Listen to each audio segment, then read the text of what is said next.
If you feel like no one is listening to your prayers, then you need to hear Hannah's story.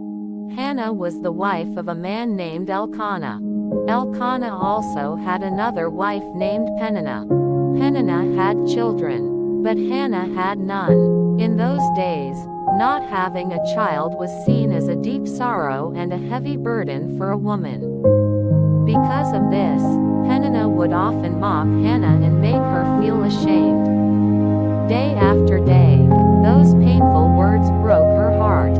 Hannah carried silent pain inside her. She felt wounded, lonely, and deeply hurt. Even while others misunderstood her tears, God was still watching her story unfold. One day, when they went to Shiloh to worship and pray, Hannah's pain became so overwhelming that she broke down before the Lord. She wept bitterly as she prayed. Her sorrow was so deep that no sound came from her mouth. Only her lips were moving. When Eli, the high priest, saw her, he thought she was drunk. But Hannah explained, "I am not drunk. I am pouring out my soul before the Lord." She told him about the pain she had carried for so long, the grief hidden deep inside her heart. After hearing her, Eli blessed her and said, "Go in peace, and may the God of Israel grant the prayer you have asked of him." As Hannah prayed, she made a vow to the Lord.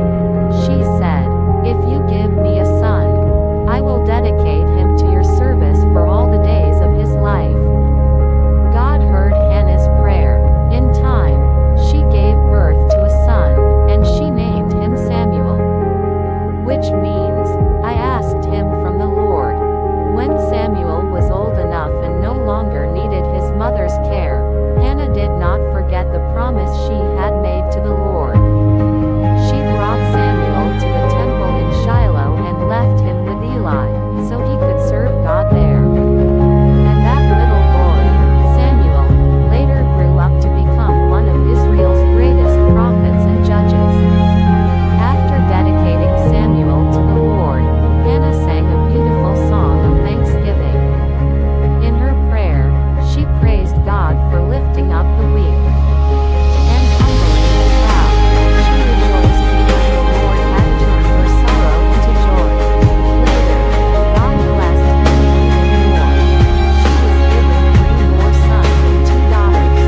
Even today, Hannah's story reminds people that their life feels full of disappointment. A sincere prayer and patient faith can still lead to hope, healing, and answered prayers. Remember this: your greatest pain is not always your greatest weakness. Through prayer, it can become your greatest strength, just like it did for Hannah. See you in the next video. Until then, God bless you.